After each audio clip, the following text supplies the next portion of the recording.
Waalaikumsalam warahmatullahi wabarakatuh. Jazakallah khairan Ustaz atas pemaparannya tadi. Ustaz sudah menyampaikan kepada kita perkenalan awal kita dengan surah An-Nur ya, yang disampaikan guru kita tadi sebelumnya. Sebelum kita mengkaji surat ini lebih dalam lagi, alhamdulillah tadi sudah disampaikan bagaimana pentingnya kita mengkaji surah An-Nur dan kita bisa mendengarkan tausiah dari Ustaz bagaimana fadilah dan keutamaan dalam mengkaji surah An-Nur ini yang sama-sama tadi kita sudah simak dan sudah kita dengarkan dan sudah dicatat. Ya, langsung saja yang menyingkat waktu, kita buka termin tanya jawab. Jadi di sini silakan kalau ada ibu-ibu atau mbak-mbak semuanya, akhwatifillah yang ingin mengajukan pertanyaan kepada Ustadz bisa langsung kepada Ustadz dengan memencet tombol raise hand atau bisa juga dengan chat ya. Silakan kalau ada yang ingin bertanya langsung kepada Ustadz, saya persilakan. Ada yang mau langsung bertanya?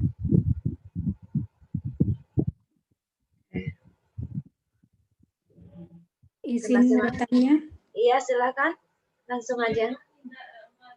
Baik, bismillahirrahmanirrahim. Assalamualaikum warahmatullahi wabarakatuh. Waalaikumsalam warahmatullahi wabarakatuh.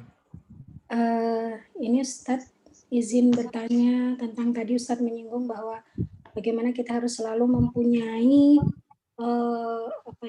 tekad gitu ya untuk berkontribusi gitu ya dalam menegakkan agama Allah gitu ya dalam kehidupan kita.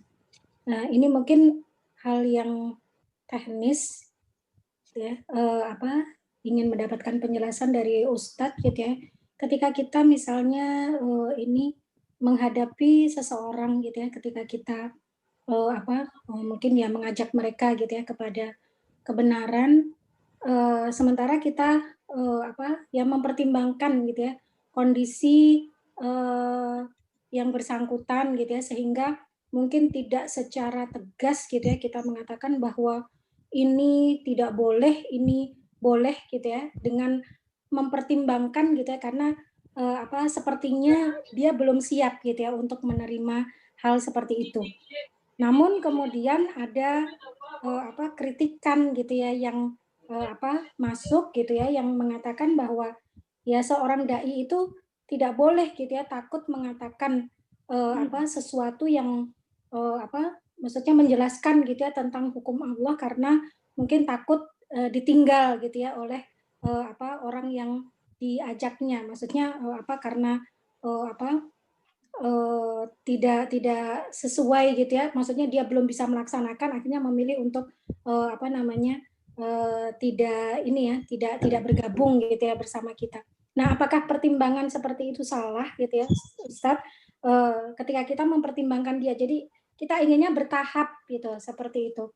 Namun tadi gitu ya ada masukan bahwa dengan mengambil dalilnya di Quran surat Al-Maidah ya ayat ke-63 yang mengapa orang-orang alim mereka, pendeta-pendeta mereka tidak melarang mereka untuk mengucapkan perkataan bohong dan memakan yang haram. Mungkin contoh-contoh kasusnya misalnya ketika ada orang yang menikah gitu ya dengan non muslim gitu ya, itu karena memang sudah terlanjur menikah gitu ya, dulu dia juga belum tahu gitu ya, itu kalau misalnya saya gitu ya menyampaikan itu memilih untuk tidak langsung mengatakan ini haram gitu ya sebenarnya, maka kamu harus segera bercerai gitu misalnya seperti itu, karena ya bagaimana kehidupan dia setelahnya itu kan kita juga harus pikirkan. Nah, apakah hal seperti itu salah atau bagaimana? Mungkin mohon penjelasan dari Ustadz. Baik, bismillahirrahmanirrahim. Dari pertanyaan ini kita harus membagi kasusnya dalam dua hal, ya. Pertama, ada kasus pembelajaran, ya. Ada kasus ya, yang sifatnya memberi penjelasan. dalam proses pembelajaran memang nggak boleh terburu-buru langsung mengatakan kamu harus menegakkan hukum Allah, kamu nanti masuk neraka. Nggak boleh ya. Dalam pembelajaran memang ya harus mengajak manusia itu bertahap demi bertahap. Nah, karena itu pada semua guru-guru Al-Quran ya, walaupun cuma istilahnya guru mengajarkan huruf hijaiyah ya, dari huruf hijaiyah belajar membaca, dari membaca belajar tahsin ya, maka dari awal berniatlah ya, walaupun cuma ngajarin orang ini bacanya aba, ba'a, ya, khoba, daro gitu-gitu ya. Ya, walaupun cuma begitu, dari awal sudah niat. Ya, dari awal tolong usahakannya Allah sudah mengetahui bahwa kamu ini sebenarnya lagi mengajak manusia kepada Quran seutuhnya. Kelihatannya aja cuma ngajarin ikhfa, ngajarin izhar, ya. Tapi Allah Maha tahu bahwa di balik pengajaran itu ada untuk sampai kepada sebuah finish yang sesungguhnya. Ya terlepas nanti periode berikutnya, tahap keduanya mungkin orang lain, tahap ketiganya nanti orang lain, ya. Tapi ini itu harus ada ya. Jadi walaupun ngajar izhar, ikhfa, ngajarin makharijul huruf, sifatul huruf, ya usahakan istilahnya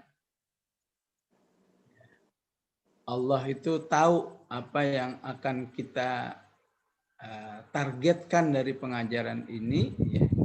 Sehingga ibarat orang yang lagi dalam perjalanan ya, masuk tol ya sebetulnya dia pada akhirnya nanti akan nyampe Bandung misalnya, walaupun saat ini masih sebutlah masih di kilometer 15, 20 ya, tapi niatnya udah jelas ini untuk sampai sebutlah kilometer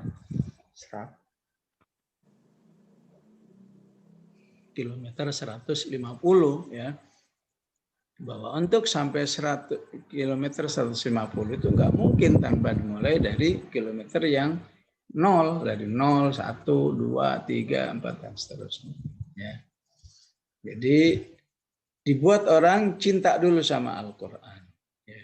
Dan kita dalam hal ini sudah terbantu ya, belum punahnya sikap umat terhadap Al-Quran. Bolehlah Al-Quran belum difahami, hukum belum difahami, ini manhajul haya, tapi umat masih memahami Al-Quran, kitab suci. Sehingga insya Allah dimanapun saudara-saudara kita, ikhwan akhwat, buka pengajaran Al-Quran selalu disambut oleh umat ya. Nah kalau sudah senang sama Al-Qurannya, maka tahap berikutnya gimana supaya senang sama pemiliknya ya. Pemilik Quran itu Allah Subhanahu wa Ta'ala ya. Kenalkanlah Allah betul-betul ya, seperti yang Al-Quran inginkan ya. Mengenal Allah lewat Al-Quran itu salah satunya ya dari surat Al-Fatihah, khusus dari surat-surat pendek itu cukup bagus untuk memperkenalkan manusia kepada Allah. Dan nanti puncaknya adalah ya bahwa salah satu konsekuensi mengenal Allah adalah mengal-Qur'ankan kehidupan. Kehidupan ini harus betul-betul sesuai dengan kemauan Allah yang tertulis dalam Al-Quran itu. Nah, kalau sudah dalam kondisi seperti ini, ya masih salah paham, ya masih salah paham. Wah, berarti kamu ini punya misi ini, misi itu. Itulah yang disebut dengan risiko dakwah. Itulah yang disebut dengan wasbir ala ma asabak inna dzalika min azmil umur. Ini orang ini menolak bukan setelah saya ajari katakan sepekan 2 pekan ya. Ini setelah saya ajak hidup bersama Al-Quran sebutlah 3 tahun. 3 tahun masih seperti ini. Berarti ini sudah bisa disebut seperti yang disebut di surat Maryam. Afara'aital ladzi kafara bi ayatina wa qala la utayanna malan wa walada. Walaupun kafirnya tidak harus kafir dalam bentuk syirik ya, kafir penolakan itu juga salah satu kendala orang untuk bisa beriman dengan Al-Quran dengan baik. Nah, kasus yang kedua ini tentang penjelasan. Ini di satu sisi masih disyukuri ya, sejelek-jeleknya kaum muslimin kita ya. Kalau terjadi sesuatu masih balik kepada Islam. Anaknya kecelakaan, udah hamil, datang ya ke rumah. Gimana ini saat solusinya? Ya udah dijelasin. Nah kalau karena dia datang istilahnya, ya kita harus apa adanya. Ya. Ini resikonya begini ya. Pernikahannya sah ya, tapi nanti anaknya ya nanti tidak bisa dinasabkan kepada bapaknya, nggak bisa jadi wali, nggak bisa mewarisi dan lain sebagainya. Ya. Nah, begitu juga mungkin kasus pernikahan ya. Apakah seorang muslimah ya karena udah cinta sama pacarnya yang kafir misalnya baru nikah ya harus tegas ya. Dalam kondisi seperti ini ya nggak harus nunggu dia belajar dulu dan seterusnya ya. Apalagi dia dalam posisi memang minta penjelasan ya. Di sisi lain dalam hal ini ya istilahnya nggak adil ya istilahnya dalam kondisi seperti ini Islam dijadikan sebagai ya spons cuci piring ya giliran ada masalah minta tolong kepada Islam padahal dari awal hidupnya nggak Islami. Ya. Ini sama saja orang minta resep, ya, gimana bikin donat yang cantik, yang lezat. Gitu. Dikasih tahu, ya, tepungnya ini, ukurannya segini, ini semua dikasih tahu. Nggak taunya ternyata gagal. Ini kenapa gagal ini? Iya tadi karena tepungnya pakai sebutlah tepung beras misalnya. Dari awal memang bahannya udah salah gitu. Ya. Terus minta solusi, gimana solusinya ya? Mau bikin donat tapi ini bahannya udah salah ya. Jadi akhirnya harus ya tentu harus tegas juga ya. Nggak mungkin jadi donat, mungkin jadi kue lain gitulah ya. Ya, begitulah dalam bab-bab penjelasan di mana masyarakat kita dari awal memang sudah jauh dari Islam, begitu ada masalah minta tolong Islam. Ya. Maka jangan lagi ya, sudah salah dari awal, kitanya masih istilahnya menyembunyikan solusi Islam yang sungguhnya seperti apa. Ya. Maka harus dijelaskan apa adanya. Baik, Wallahu a'lam. Jazakallah khair Ustaz penjelasannya juga jazakallah khair kepada Ibu Lutfi yang sudah bertanya tadi. Semoga bisa dipahami ya. Bu, kemudian selanjutnya masih ada yang ingin bertanya langsung dengan Ustaz? Silakan. Sebelum saya bacakan pertanyaan dari chat ya. Silakan kalau ada ibu-ibu yang bertanya lagi. Kalau belum ada sambil menunggu ibu-ibu mempersiapkan pertanyaan ya, mungkin mau bertanya sama Ustaz. Ada pertanyaan dari Ibu Muslihah ini terkait dengan masalah kecelakaan. Kayaknya ibu-ibu udah nggak sabar nih ya bertanya walaupun belum membahas ayatnya, tapi secara umum sudah disampaikan oleh Ustaz tadi. Ibu ini bertanya tentang masalah terjadinya kecelakaan sebelum menikah. Mungkin sering kasus ini terjadi di masyarakat. Dari inti dari pertanyaan Ibu Muslihah ini adalah apa yang seharusnya dilakukan seorang wanita tersebut ketika sudah terlanjur terjadi kecelakaan itu, Kemudian amal apa yang bisa dilakukan supaya Allah mengampuni dosanya. Dan kejadian di masyarakat tuh sering terjadi ketika sudah menikah itu langsung dinikahkan ya Ustaz. Nah ketika sudah dinikahkan itu kalau punya anak nanti apakah terputus binnya ya Ustaz? Nah saya gimana? Kepada Ustaz silakan. Iya, jadi di dalam hal ini dalam hadis dikatakan awaluhu sifahun wa akhiruhu nikahun ya. Ya, sebetulnya pembahasan ini nanti adanya di ayat yang kedua ya, tapi nggak apa-apa ntar diulang-ulang lagi ya. Jadi segala yang mulainya jelek bisa aja berakhir dengan baik ya. Rasulullah mengatakan ya awalnya ya perzinahan tapi akhirnya ya nikah. Jadi sah aja ya.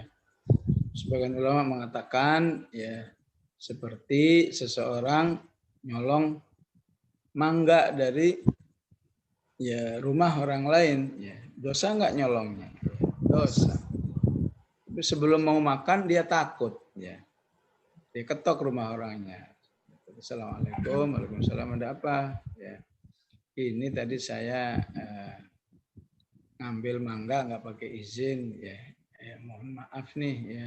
Saya ganti aja ya, misalnya kasih 10.000. Ya udah jadi halal walaupun tadi hasil nyolong ya. Atau syukur-syukur rumah pemilik mangganya baik. Oh ya nggak apa-apa, nggak apa, silahkan makan. Ya udah. Tadi sih nyolong ya, tapi setelah dimakan ya halal. Kemudian yang kedua memang usahakan tetap ditutup serapat-rapatnya. Nggak usah dijelas-jelasin. Ya. Sehingga ya wallahu alam ya mungkin saya bisa setuju juga dalam rangka menutupi ya. Istilahnya ya bin-nya itu cuma bin formalitas saja ya.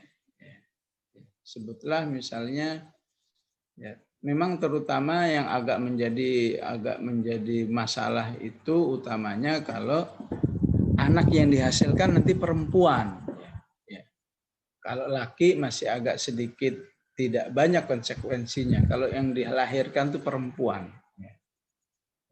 Jadi baik laki maupun perempuan ya penyebutan bin bisa saja ya. Kalau memang diperlukan, tapi nggak usah diumum-umumkan ya. Bahwa ini ya karena nanti bagaimanapun walaupun sudah sah ya, tapi anak yang dihasilkan tetap tidak bisa diakui oleh agama sebagai keturunan laki-laki itu.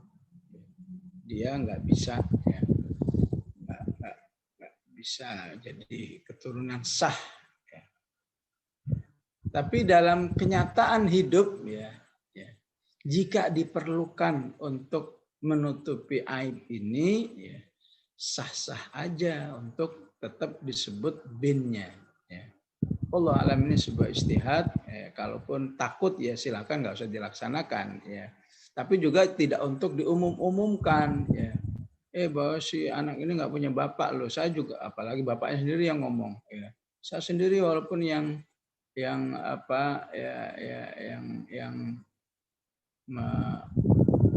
istilahnya walaupun itu darah daging saya, tapi ini nggak sah, nggak perlu begitu dan tidak boleh begitu ya. Jadi harus tetap ya, dijaga karena itu secara umum ya, untuk sebuah yang aib begitu ya. Pelakunya juga begitu. Pelakunya itu hanya boleh cerita kepada keluarganya ataupun kepada seorang alim yang diharapkan bisa menyelesaikan masalahnya. Ya. Jadi dalam tampilan harus tetap tertutup, harus tetap rapi. Ya. Tapi nanti kalau dalam katakan bayi yang dilahirkan itu udah dewasa, perempuan menikah, ya. Jadi tetap tidak boleh, tidak ada hak, ya istilahnya Tidak boleh ada hak orang yang punya andil darah daging itu menjadi wali. Tapi tidak untuk cerita-cerita lagi, ya. Tidak perlu dijelaskan, berhubung walaupun saya ini orang tuanya, tapi karena saya bukan orang tua sah, nggak usah begitu, ya. Cukup bisik-bisik aja kepada petugas KU-nya, Pak, maaf Pak, ya, sebetulnya anak ini tidak punya wali yang sah, ya. Jadi dengan ini saya serahkan perwaliannya kepada Bapak. Udah begitu, ya. Dan penghulunya harus paham, ya, harus paham bahwa ini penjelasan yang tulus, ya, yang harus dirahasiakan. Ya. Nggak boleh juga, ya, walinya petugas KUA-nya langsung mengumumkan gitu, ya. Berhubung dia nggak punya bapak yang sah istilahnya, maka sayalah yang menjadi wali. Nggak perlu begitu, ya. Langsung aja seakan-akan, ya, terpahami oleh masyarakat itu adalah, ya, proses mewakilkan. Jadi intinya itu harus tetap dijaga.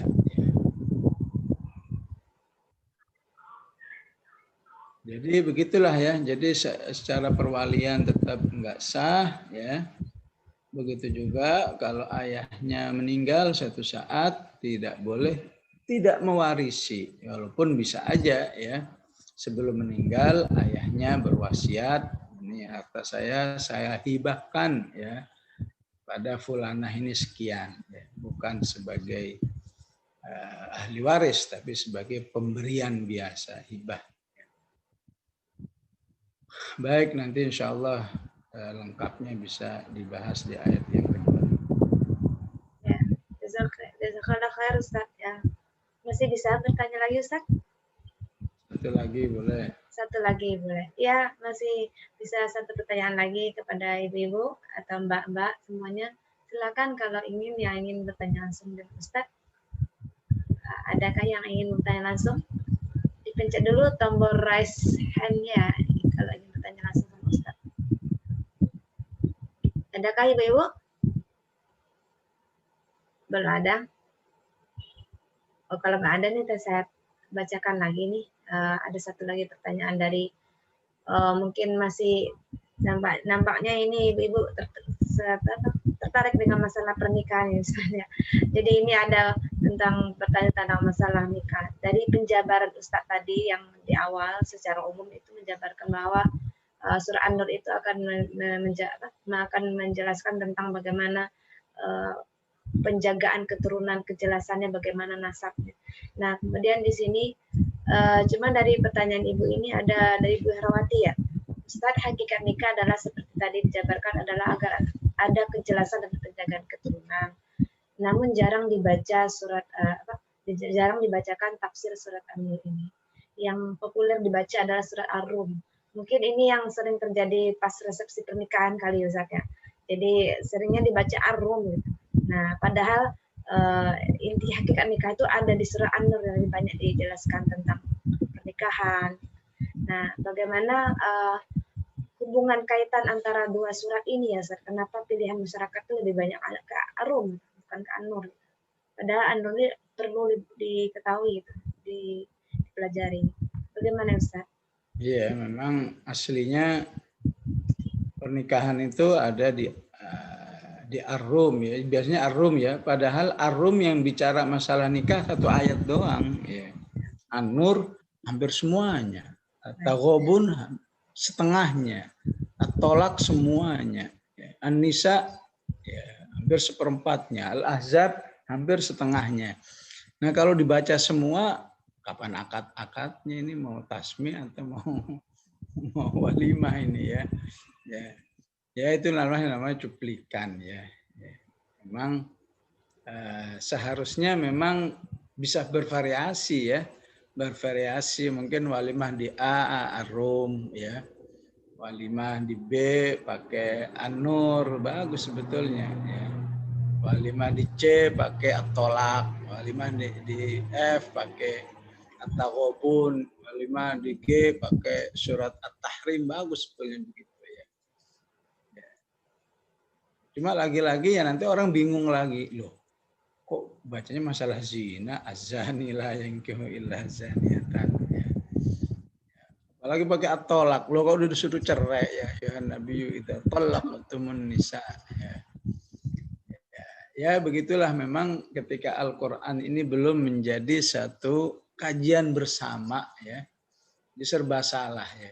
Dibaca Ar-Rum doang, ya kesannya memang kayaknya semua rumah tangga itu pasti model Ar-Rum gitulah ya. Kayaknya nggak mungkin ada rumah tangga begini, rumah tangga begitu, rumah tangga dengan warna ini, warna itu. Padahal rumah tangga itu pasti ya berwarna-warni. Nggak mungkin warnanya sewarna seperti Ar-Rum 21 ya.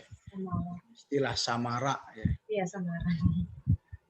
Ya pada akhirnya ya itulah namanya juga cuplikan ya. Ya nggak bisa semuanya ya. Ya pada akhirnya memang harus kembali kepada ya ngaji ya, kepada ngaji ya, satu dibahas sabar ya, tahu-tahu hatam Maryam ya, insya Allah tahu-tahu hatam An-Nur, insya Allah tahu-tahu hatam Al-Ahzab, insya Allah tahu-tahu hatam At-Taghabun, At-Tolak, At-Tahrim ya, itu semua ayat-ayat rumah tangga ya. Yang sudah hatam ini belum tentu ingat semua ya. Belum tentu ingat semua ya, gimana yang nggak belajar ya. Ya dari yang belajar itu paling ingatnya 5%, 10% ya, masih alhamdulillah. Yang penting di sisi Allah kita tidak dinilai teledor dalam mempelajari ayat-ayat Allah Subhanahu wa taala. Ya paling tidak ya sudah belajar semua, tapi kalau suruh ngomong lagi ya nggak tahu ya. Tapi paling tidak nisful ilm, setengah ilmu sudah ada. Artinya kalau satu saat belajar lagi nyambung, oh itu dulu pernah belajar tuh saya itu, ya, bisa begitu ya. Tapi kalau masih pertama memang jadi sangat baru sekali. Ya. Baik, wallahu taala a'lam. Ya, makasih Ustaz. Ya, alhamdulillah tadi sudah dijawab sama Ustadz ya pertanyaan Ibu semuanya, semoga dapat dipahami, dan apa yang sudah Ustadz sampaikan tadi semoga bisa kita semuanya melaksanakannya dan mengamalkannya dalam kehidupan kita sehari-hari. Insya Allah kedepannya kita langsung masuk ke bahasan ke ayatnya ya. Alhamdulillah dengan berakhirnya kajian kita hari ini, mari kita tutup kajian kita hari ini dengan pembacaan doa dari Ustadz kita kepada Ustadz. Mohon berdoa, mohon doanya ya Ustadz ya untuk menutup acara ini. Bismillahirrahmanirrahim. Alhamdulillahirabbil alamin. Allahumma shalli wa sallim ala sayyidina Muhammad wa ala ali sayyidina Muhammad. Allahumma ighfir lana wa liwalidina warhamhum kama rabbawna shighara. Rabbana la tuzigh qulubana ba'da idh hadaitana wa hab lana min ladunka rahmah innaka antal wahhab. Allahumma arhamna bil Qur'an waj'alhu lana imaman wa nuran wa hudan wa rahmah. Allahumma dhakkirna minhu ma nasina wa 'allimna minhu ma jahilna wa 'allimna minhu ma jahilna warzuqna tilawatahu ana al-laili wa ana an-nahar. Allahumma ja'alna wa ahlana min ahli al-Qur'an alladhina hum ahluka wa khassatuka ya dzal jalal wal ikram. Allahumma asrif 'anna wa 'an jami'il muslimin hadzal bala' wal waba' wal mihan wasyada'id ma dhahara minha wa ma batan bihaulika wa quwwatika ya arhamar rahimin wa ya dzal jalal wal ikram. وصلى الله على سيدنا محمد وعلى آله وصحبه وسلم والحمد لله رب العالمين والسلام عليكم ورحمة الله وبركاته.